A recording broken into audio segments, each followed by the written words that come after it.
My husband's childhood sweetheart loves freedom and has many hobbies. She does extreme sports, learns classical yoga, and packages herself as a socialite. But she's using my money.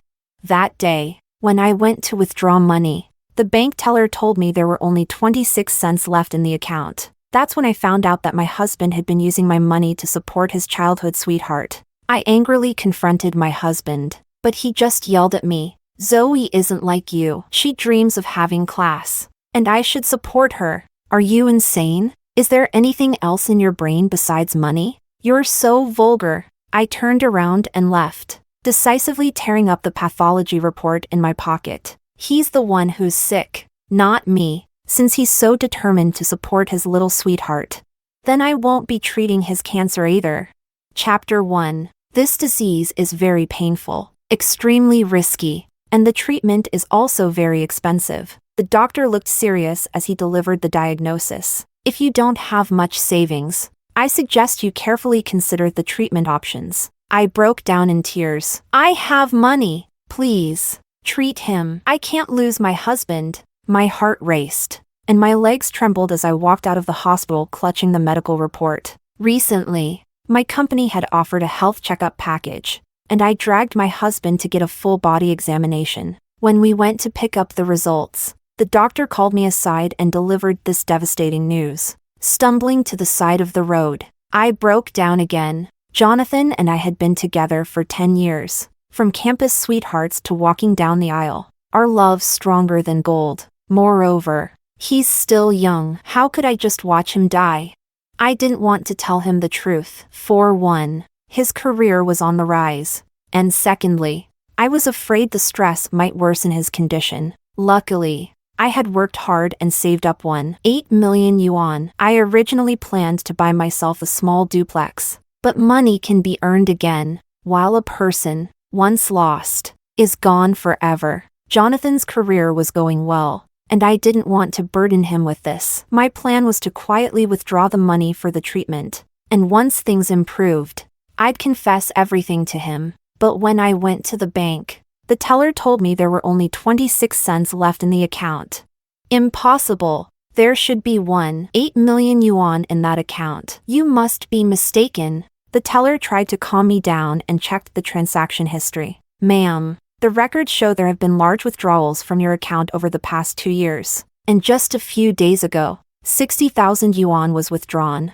Who took the money? The teller looked troubled. We can't access that information. But perhaps you should consider who knows the password. As soon as I asked, I already knew the answer. I had only told Jonathan the password, trusting him completely as my husband. I never imagined he would spend all the money. I calculated the little money I had left, barely 100,000 yuan. Far from enough for the treatment. The double blow left me feeling dazed. Only one thought filled my mind. What did Jonathan spend all that money on? I couldn't focus on work anymore. So I asked my boss for a day off and drove home. Lying on the bed, my eyes were dry and sore from crying, yet my exhausted body couldn't fall asleep. Where did the money go? How would I pay for the treatment? These two questions swirled endlessly in my head until suddenly, the sound of the door opening interrupted my thoughts. It's lunchtime, and Jonathan usually takes his break at work. So why did he come home today? I could take this chance to ask him about the bank account. Just as I was about to open the door, I heard a woman's voice. Who is that? I stopped my hand. Zoe, let me carry the luggage for you. Don't tire yourself. How was Barcelona? What's your next plan? Zoe? Turns out it's Jonathan's childhood sweetheart. Zoe, we don't interact much. We only met a few times during the wedding period and had a few meals together. I heard she's been traveling the world, constantly flying between home and abroad. She laughed brightly. It was amazing. So interesting. Jonathan, for my next trip, I want to go abroad to learn flower arranging and tea ceremony. Of course. You should experience their culture and improve yourself. I rolled my eyes. Jonathan sure knows how to play the gentleman. Well, let's see. I'm broke right now, so I need money before I can go. Don't worry. With Carolina and me, money is the least of your concerns. I froze. What does this have to do with me? Chapter 2. Jonathan, You're so kind. When I get back, I'll perform a tea ceremony for you. But will Carolina mind? Jonathan casually responded. Her money is my money. What's she going to do about it? I'll just show her what these fists can do. Through the crack in the door, I saw Zoe giggling as she playfully hit Jonathan's arm. From their conversation, I was starting to piece things together. Could it be that Jonathan is using my money to support his childhood sweetheart? Still unsure, I kept watching. Jonathan pulled Zoe to sit on the sofa, and they sat closely together. Zoe, looking excited, started talking about her travels. It was so much fun. I'm thinking of moving there. Girls need to see more of the world so they won't be easily tricked. Jonathan looked at Zoe affectionately, reaching out to pat her head. Zoe blushed and lowered her head shyly. Jonathan, Carolina will get mad if she sees this. Mad? Zoe, you're a modern, independent woman. We're doing nothing wrong. Zoe, to be honest, my ideal wife should be like you, someone who's seen the world, open-minded, and graceful in everything she does. Carolina only thinks about making money all day, as if she's obsessed with it. Zoe playfully covered Jonathan's mouth. Don't say that. Carolina has her own goals. I just want to see more of the world and enrich my life. It won't feel like I've wasted it. Jonathan laughed heartily, showering Zoe with praise. Anger flared inside me as I watched, while Zoe took advantage of the moment, bashfully sharing her travel plans abroad. Jonathan, I met a famous tea ceremony teacher, and her small class registration is closing soon. I want to sign up before it's too late. No problem. How much do you need? Zoe hesitated for a moment. The basic class is 28,000 yuan, but the master class is 48,000. I remembered the nearly empty bank account and wondered where Jonathan planned to get the money. Suddenly, my phone vibrated. It was a WeChat message from Jonathan. Hey, honey, is it bonus time soon? I suddenly recalled that Jonathan had asked me for money several times before, always with various excuses, and I had always transferred it to him without asking questions. Could it be that every time he asked me for money, it was actually for Zoe? But this was my hard-earned money. What right did he have to play the generous one with it? Outside the room, Zoe was still pretending to decline. Jonathan, you've already asked Carolina for so much money. What if she minds? Maybe I should just figure it out myself. I mind! Furious, I threw the door open and stormed into the living room. The two, who had been cozying up together, jumped in surprise and quickly separated. Jonathan glanced at me nervously before rushing to my side, trying to appease me by massaging my shoulders. Honey, why didn't you tell me you were home? I laughed angrily. Why? Do I need to announce it when I come back to my own home? Why didn't you tell me when you brought her over? Embarrassed in front of his childhood sweetheart, Jonathan's expression dropped. He waved his hand dismissively and sat back on the sofa. Zoe isn't a stranger. We grew up together. So this is like her second home too. Hearing that, I pulled out my phone to send a message to a few male childhood friends. Well, I grew up with Oscar and the others. I guess I'll invite them over to hang out, and they can sleep in our room tonight. Jonathan panicked and snatched my phone, quickly saying, "That's not the same." Seeing my dark expression, he smiled apologetically, trying to make amends. Honey, Zoe just got back from abroad. I thought it would be easier to let her settle here for a while. She's leaving again soon, and it's too much trouble for her to go back to her hometown. Chapter 3. Zoe's eyes darted around, and then she covered her face, crying softly. Carolina, if you don't want me here, I'll leave. Please don't be upset with Jonathan because of me. She looked up with teary eyes, casting a glance at Jonathan. After all, I'm just an irrelevant outsider. Zoe slowly started packing her things. Seeing that I wasn't reacting, Jonathan became anxious. He grabbed Zoe's hand and pushed her back onto the sofa. He turned to me with a pleading smile, and I couldn't stand that pathetic look of his. Ignoring Zoe, I dragged him into the bedroom. I started interrogating him. The times you asked me for money, was it all for Zoe? He seemed a bit surprised but quickly admitted.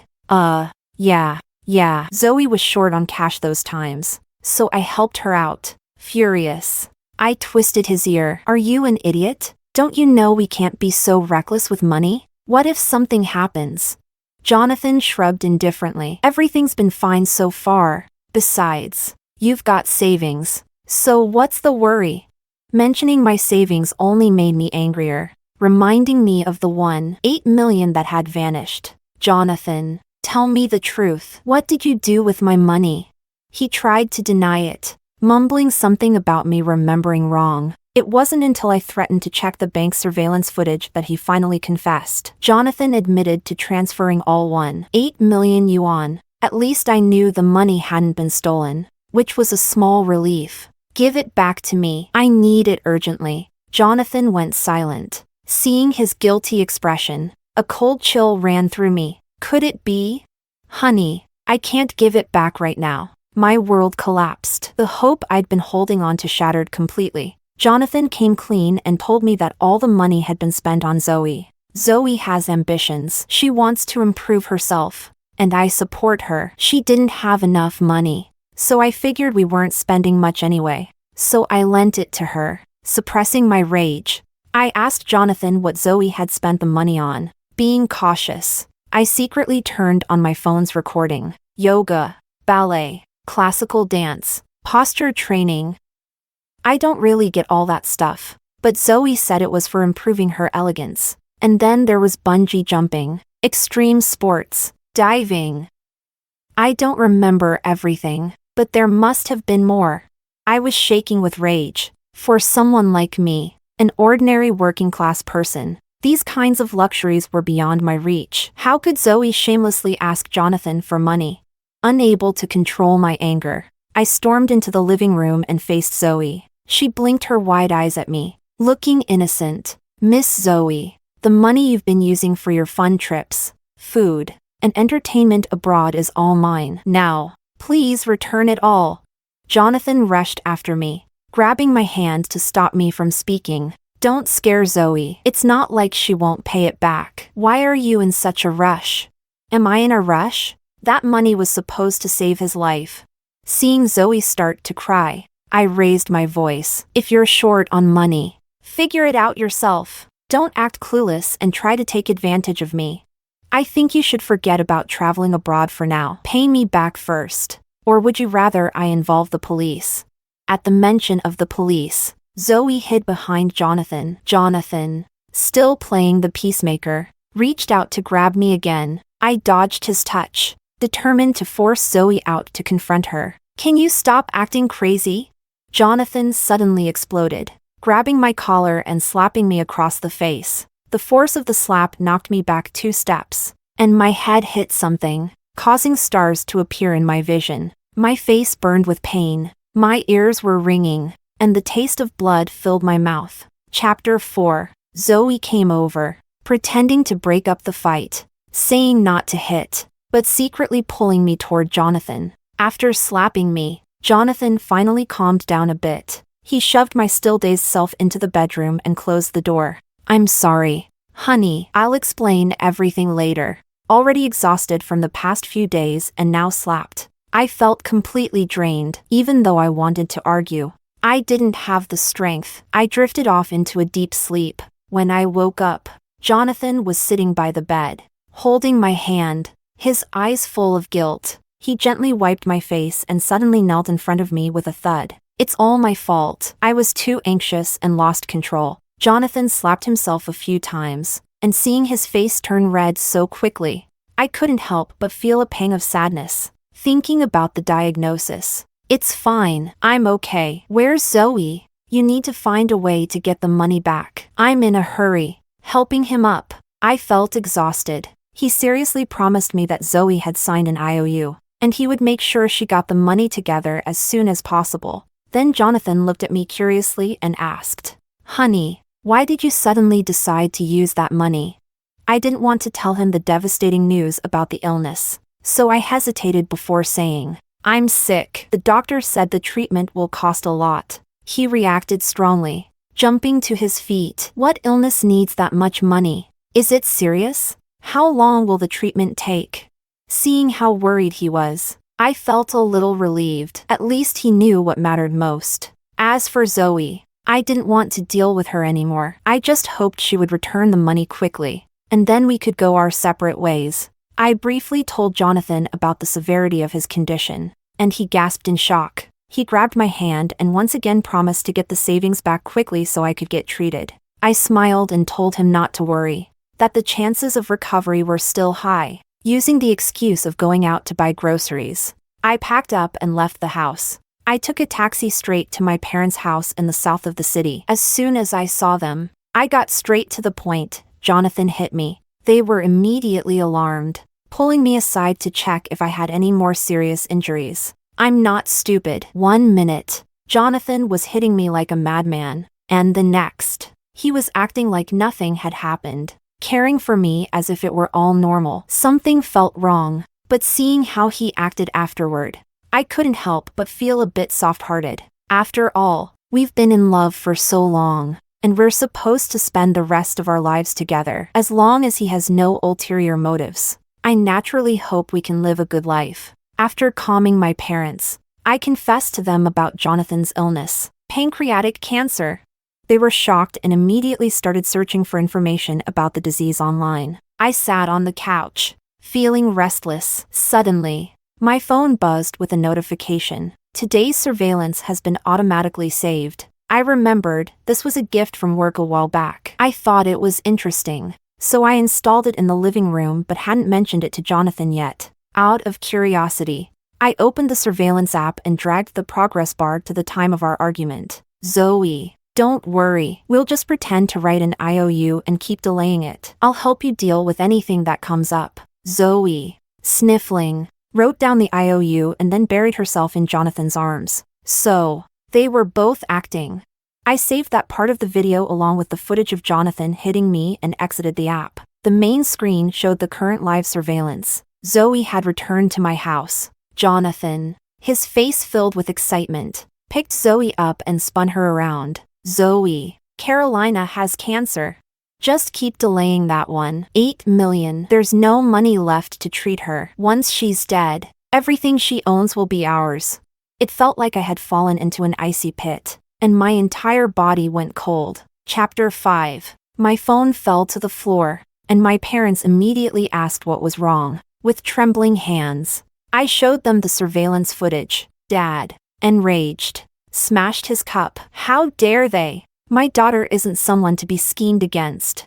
Mom, fuming with anger, was ready to storm over and confront them. In the footage, Jonathan held Zoe and tenderly kissed her forehead. I felt utterly disgusted. But suddenly, a plan formed in my mind. If he's unfaithful, I won't just sit back and take it either. He thinks he can drag things out with the money? I was actually planning to save his life. But if he's unwilling to come clean, that's not my problem. Jonathan, let's see how much longer you can live. Feigning ignorance, I went home with the groceries. Maybe because I was dying, Jonathan no longer felt the need to hide anything. He outright let Zoe move into the house. She lounged on the sofa in a skimpy slip dress, acting more like the lady of the house than I ever did. Honey, Zoe has gained a lot of experience from her travels over the years and built a popular social media account. I figured she could stay here, do some live streams, and quickly turn that into money. Besides, with your health, she can help take care of you. A drama like this, how could I not watch? Zoe thought I was about to lose my temper and had already prepared 2 bags of tears. But instead, I smiled generously and welcomed her to stay with us. Her performance fell flat, and she awkwardly thanked me with a twisted expression. At dinner, I pretended to feel unwell and had Jonathan cook. He was a good cook, but ever since we got married, he always used work as an excuse to avoid the kitchen. Over time, the kitchen had become my sole domain. Zoe, trying to act sweet and helpful, followed him into the kitchen, but soon came out coughing, her face flushed from the smoke. During the meal, I hesitantly spoke up. Honey, I want a divorce. The two of them exchanged a glance, and I saw the joy in both of their eyes. I explained that I was sick and didn't want to be a burden to him. While I could still move around, I thought it was best to get divorced now, so I wouldn't weigh him down. Jonathan scolded me for thinking such nonsense, telling me to eat and rest. So, I obediently dropped the subject. After dinner, I said I still felt dizzy and went to bed early. Half an hour later, Jonathan came into the bedroom and softly called my name. Once he was sure I was really asleep, I could hear their excited conversation in the living room. Jonathan. I can't believe she actually brought up divorce on her own. Who would have thought?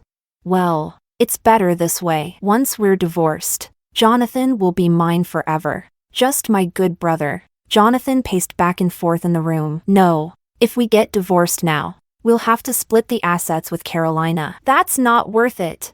It's better to keep things as they are. Once she's dead, her family's assets will still be mine. I stopped loving her a long time ago. Being in a loveless marriage is torture.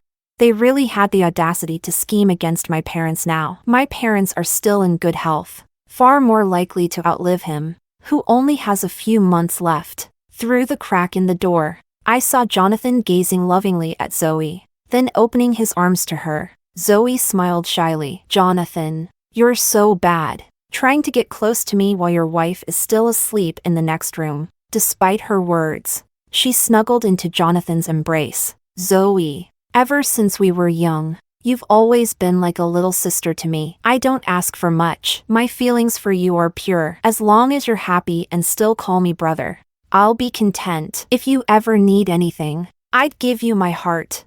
I opened the bedroom door and picked up a slipper, throwing it at the two of them. Go on, take your heart out and let me see it.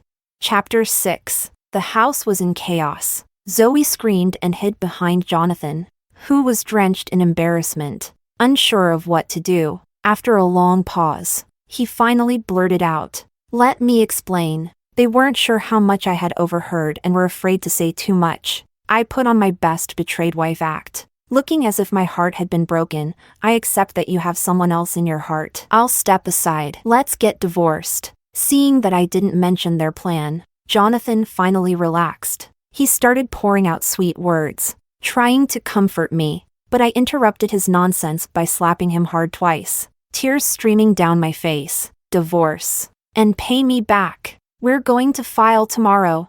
Embarrassed in front of his childhood sweetheart, his face turned ugly. Realizing I wouldn't listen to reason, he threw out, "If that's how you want it, I can't help it," and stormed out with Zoe. I quickly packed Jonathan's belongings, leaving them piled up by the door, ready to be thrown out as soon as he returned. With those two eyesores gone, I happily lay down on the bed, scrolling through my phone. To my surprise, I stumbled across Zoe's live stream. Jonathan wasn't lying. Over the years, she used my money to polish her image, turning herself into a socialite and indeed building a successful account with a large following. Zoe's nighttime tea party with the princesses. Even the title had a classy, socialite vibe. I clicked in and saw Zoe with minimal makeup, pretending to relax as she lounged on a hotel bed. From the decor, I recognized the hotel. It was a well-rated 5-star hotel, and Jonathan had a membership there. Who booked the room was obvious. Zoe spoke softly to her followers in the live stream, casually recommending several products in her shopping cart within just a few sentences. Whenever I indulge in a late night, I always use my little white bottle for a quick rescue. The next morning, my face still looks fresh and glowing. For all you princesses who stay up late often, you should definitely try it. We deserve to pamper ourselves. Many of her followers rushed to place orders, clearing out the stock in no time. I checked the product details and did some research online. Well, it was an unapproved, uncertified product. How dare she promote this? I started frantically calling Jonathan through video chat. The phone kept ringing in the background of her live stream. Jonathan hung up on me again and again. I messaged him, "Don't forget about the divorce tomorrow." At that moment, Zoe restocked the little white bottle, and it sold out again. We've hit 5,000 orders tonight. Thank you, my lovely princesses, for your support. Jonathan finally messaged me back, "I'm not playing games with you. If you really want a divorce, I'll let you go." Ha, so noble. Isn't it just because Zoe can sell products and make money now, and she's worth more than me? You're just switching to someone more profitable. We agreed on a time to meet at the Civil Affairs office. Then, I logged into Zoe's live stream again under a different account. She was proudly sharing her exotic adventures and all the elite people she met while taking part in her refined hobbies. When I was horseback riding, this purebred pony from the British Royal Stable suddenly went wild, and the farm owner's daughter saved me. I gave her a set of the little white bottles. Later, when I returned to China, she was so anxious to get more that she sent me $20,000 to ship her more princesses. I've negotiated the price of the little white bottle down just for you, so everyone can enjoy it. Hurry and order now while there's still stock. Once it's gone, I can't promise it'll be restocked. I left a comment. Does it have safety approval? Zoe frowned slightly. These high-end health products are custom-made. If you don't trust it, please feel free to exit. Zoe only caters to quality customers. The next second, I was blocked by the host and kicked out of the live stream. Chapter 7. Luckily, I had already switched accounts and bought a bottle. Zoe wants to profit off women and make dirty money? Not on my watch. We scheduled the divorce for the afternoon. By the time I arrived at the civil affairs office, Jonathan and Zoe were already waiting for me. I wore a simple white dress, while Zoe was dressed in bright red, a clear act of provocation. I wore white as if I were mourning Jonathan's upcoming demise. As for Zoe, I couldn't be bothered to guess her motives. The staff informed us that there would be a 1-month cooling-off period for the divorce. A month passed quickly. That morning, I went to the hospital before heading to the civil affairs office. Holding the divorce certificate, the three of us stood outside the civil affairs office. Jonathan put on a sorrowful face. Carolina, we're no longer husband and wife. I'm afraid I can't help you with your illness. Please, stay strong. I scoffed. So, when are you two going to pay back the $1.8 million you owe me? He averted his eyes. That's marital property. We need to wait for the lawyer to divide it. Why are you in such a hurry? What a joke. All these years, we've always kept our finances separate. I never touched a cent of Jonathan's money. Now he's claiming that the savings I worked so hard to build are shared property? I couldn't be bothered to argue and planned to contact a trusted lawyer friend to handle the case for me. I pulled out a beautifully wrapped medical report from my bag and handed it to Jonathan. A little divorce memento. Jonathan didn't take it, but Zoe, with her head held high, snatched it with one hand. She glanced at it with disdain and then tossed it into the trash can. Sorry, Carolina, but with your illness, we can't accept your gifts. We don't want any bad luck. Also, since you're now divorced, Jonathan is mine alone. If there's nothing else, please don't bother him. Whoever wants that trash can have it. I carefully observed Jonathan's face, because he didn't follow the doctor's advice and act quickly to control the cancer. He now looked especially frail. His sallow complexion and slightly darkened lips were sickening to me. I wondered how Zoe could still call him brother with a straight face. Seeing me staring at Jonathan, Zoe puffed up and stood protectively in front of him. I smiled. Take care of yourself. Jonathan also laughed. Carolina, you're the one who should be careful. If you don't have money for treatment, maybe your parents can sell their house. I don't have any money to lend you. I heard you went to the hospital this morning. What did the doctor say? Is it getting worse? It was indeed getting worse. I silently recalled what the doctor had told me. This illness already had a low cure rate, and Jonathan hadn't taken timely action. The doctor said that without hospitalization and medication, it was hard to say how much longer he could last. Zoe snickered as well. Sis, you really shouldn't wear white. It's so unlucky. Someone who could have lived for another month might get sent off early because of you. Exactly. Don't expect me to mourn for you when you're gone. Unwilling to back down, I snapped back at Jonathan. He laughed loudly, thinking he had hit a nerve, and began mocking me even more. Carolina, don't talk like that. You should think about your parents. When you're gone, they'll be all alone, and they'll still have to rely on me to take care of them. If you ask me, you might as well forget about that $1.8 million. Consider it my fee for taking care of your parents and managing your estate. I'll make sure to burn extra offerings for you during the holidays.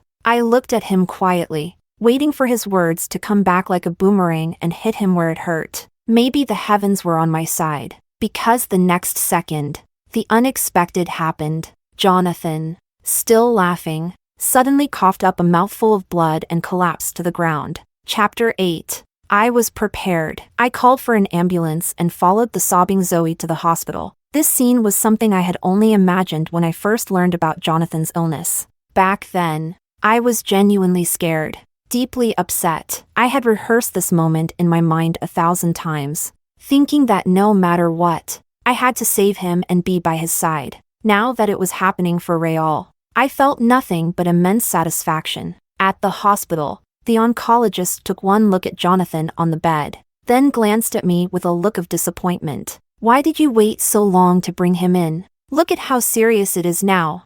I shrugged helplessly. "We're divorced. There's nothing I can do. He's not my responsibility." Zoe's face turned pale, as if she had started to realize something. After a round of emergency treatment, Jonathan slowly regained consciousness. His voice was hoarse, and when he saw the stark white ceiling above him, he bolted upright in shock. "Zoe, what happened to me?" Jonathan's complexion was no better than the ceiling. Zoe stammered, unable to form a response. The doctor pushed the door open and walked in. "Are you not aware of your own condition? You're already in the mid-stages of pancreatic cancer." Jonathan's world collapsed. He kept flipping through the diagnosis report, seemingly unwilling to believe it. But the searing pain in his stomach reminded him that all of this was very real. Jonathan's bloodshot eyes locked onto me. "Why didn't you tell me? Who doesn't know how to play innocent?" I squeezed out some tears and said pitifully, "I didn't want to upset you. I couldn't bear to tell you. I was going to use my savings to help with your treatment. But the money's gone." "Jonathan, didn't you say you'd pay me back soon?" Jonathan was moved by my words. The hateful look in his eyes turned toward Zoe, and she shrank back under his gaze. "Go buy me some food." For the first time, he didn't speak sweetly to her. Instead, his tone was commanding. What surprised me was that Zoe actually obeyed and hurried out the door. I continued to wipe my tears, pretending to be upset, while Jonathan, barely holding himself together, patted my shoulder. "Carolina, I was just momentarily blinded by foolishness and ended up hurting you. After this experience, I've realized that you're the only one who has always been there for me. Can you give me another chance?"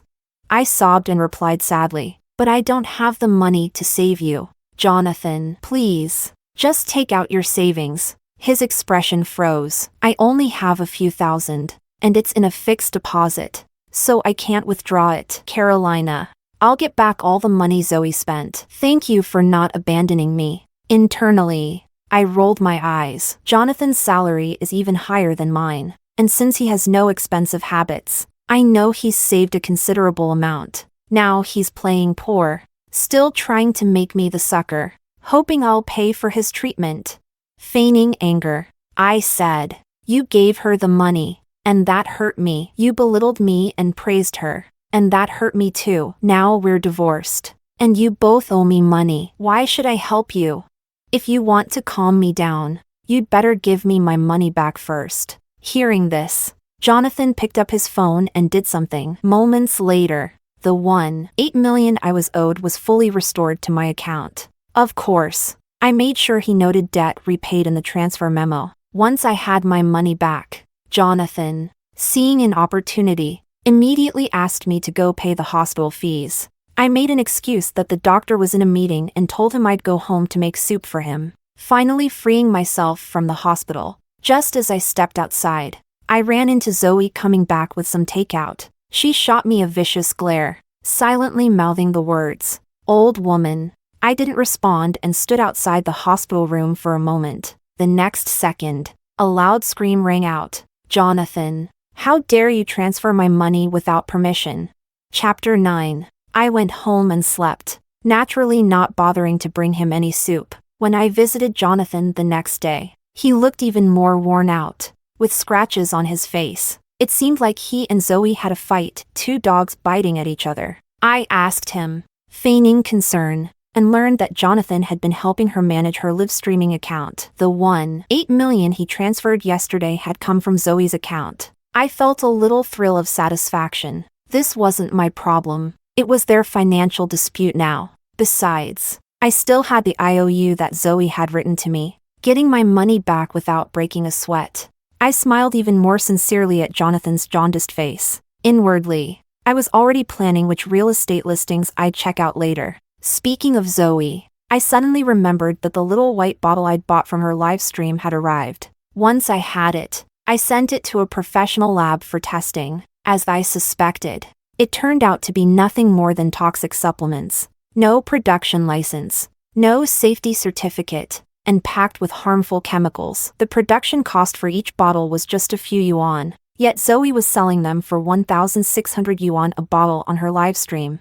After confirming that Jonathan was aware of this, I handed all the evidence over to the authorities. Meanwhile, online criticism of Zoe had grown, with more and more users speaking out against her. Some had developed rashes, and others even fell into comas after consuming her products. The authorities quickly took notice, and Zoe's live streaming account was promptly shut down. When law enforcement went to arrest her, she was still streaming from a hotel, using Jonathan's membership card, shamelessly promoting the little white bottle. The moment of her arrest was captured on camera and broadcasted live. At the police station, Zoe wasted no time throwing Jonathan under the bus. It turned out that from the very beginning, it was Jonathan who had spotted the business opportunity and contacted the manufacturer of the little white bottles, convincing Zoe to promote them. The more they lied, the more Jonathan and Zoe began to feel justified. Zoe, intoxicated by the flattery of her online followers,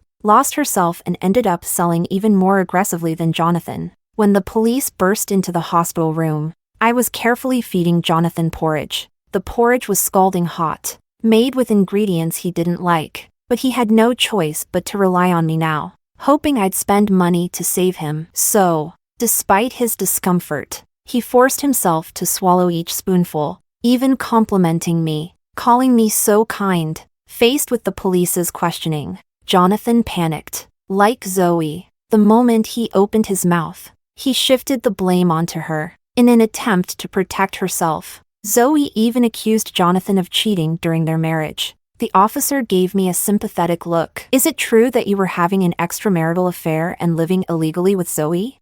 Jonathan, furious, unlocked his phone and pulled up dozens of videos. It was Zoe who seduced me. I loved my wife. And Zoe, that tramp, ruined my marriage. Officer, look, here are videos of Zoe getting into bed with me. She's disgusting, using herself to lure people in. Well, that was a complete self-destruction. The police confiscated his phone, adding another charge to Jonathan's list. They glanced at me, sitting quietly in the corner. A female officer approached, gently patting my shoulder. Ma'am, if you need legal assistance, feel free to contact us. We're already divorced. I was just helping out of kindness, but now, I'm done letting them walk all over me. With teary eyes, I handed over the surveillance footage. Attempted murder, an additional charge. When Jonathan was handcuffed and taken away, he looked at me in disbelief, calling my name the entire way out. I wiped away my tearful expression, smiled victoriously, and waved at him. Enjoy prison life. When I returned home, my parents were waiting for me with a warm, homemade meal. They had planned to use their connections to help me, but it turned out there was no need. Those two had already brought about their own downfall. Seeing the concern in their eyes, I felt a lump in my throat. Don't cry, sweetheart. We bought you a villa to celebrate your new life. After dinner, let's go check it out. I broke into a smile through my tears. Human nature is unpredictable, but a parent's love is something you can always trust. I hugged my parents tightly, laughing with them. A few months later, I had already moved into the villa. Mom came back from grocery shopping, excitedly sharing some gossip with me. Jonathan and Zoe's case had been decided. Zoe was sentenced to more than a decade in prison, while Jonathan, due to his health condition, didn't have to serve his sentence right away. He valued his life more than anything, desperately trying to raise money for treatment. But all his assets were seized, and he had lost his job. They say his condition has worsened. It's only a matter of days now. I clapped my hands and laughed. A scumbag and a wretched woman, truly a match made in heaven. They're no longer my concern. Living a peaceful life with my parents is the happiest and most stable life I could ask for. The end.